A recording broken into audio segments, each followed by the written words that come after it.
ആ പേരിന് അത്ര ഗാംഭീര്യമാണ്. എന്താണ് അതിന് ആ പേരിനെ കുറിച്ച് അഭിപ്രായം പറയാൻ? അതെൻ്റെ കുറ്റമല്ല, പേരിട്ടവരോട് ചോദിക്കണോ അത്. ശരി. പേര് ശിവജി എന്നായിപ്പോയി, ജനിച്ചത് ഗുരുവായൂരായിപ്പോയതുകൊണ്ട് ഗുരുവായൂരെന്ന് പറയുന്നു.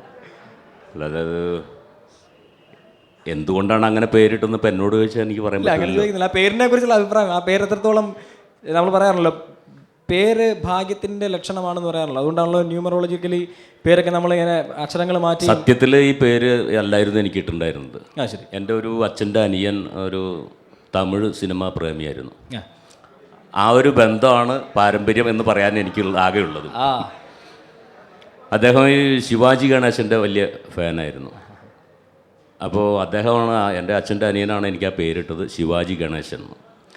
അപ്പോൾ അന്ന് 7ാം ക്ലാസ് വരെ ഞാനത് പിടിച്ചു നിന്നു, കുട്ടികളുടെ കമൻറ്റ് സഹിക്കാൻ വയ്യാതെ.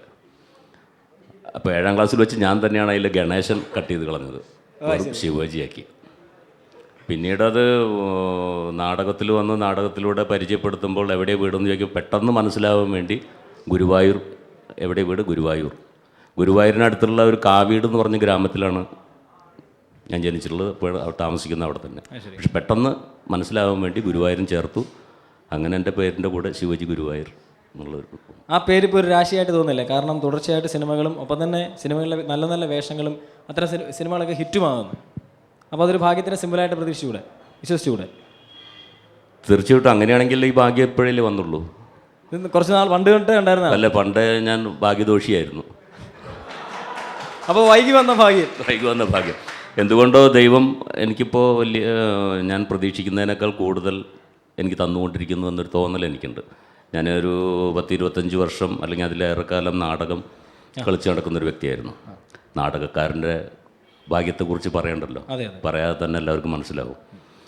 പക്ഷേ വളരെ അപ്രതീക്ഷിതമായിട്ടാണ് സിനിമയിലേക്ക് വന്നത്. പക്ഷേ അതിന് ശേഷം ഈ പറഞ്ഞ പോലെ ദൈവം ഇനി നീ കുറച്ച് സൂഹിക്കുക, കുറച്ച് സന്തോഷിക്കുക എന്ന് പറയുന്ന പോലെ ഒരുപാട് സന്ദർഭങ്ങൾ.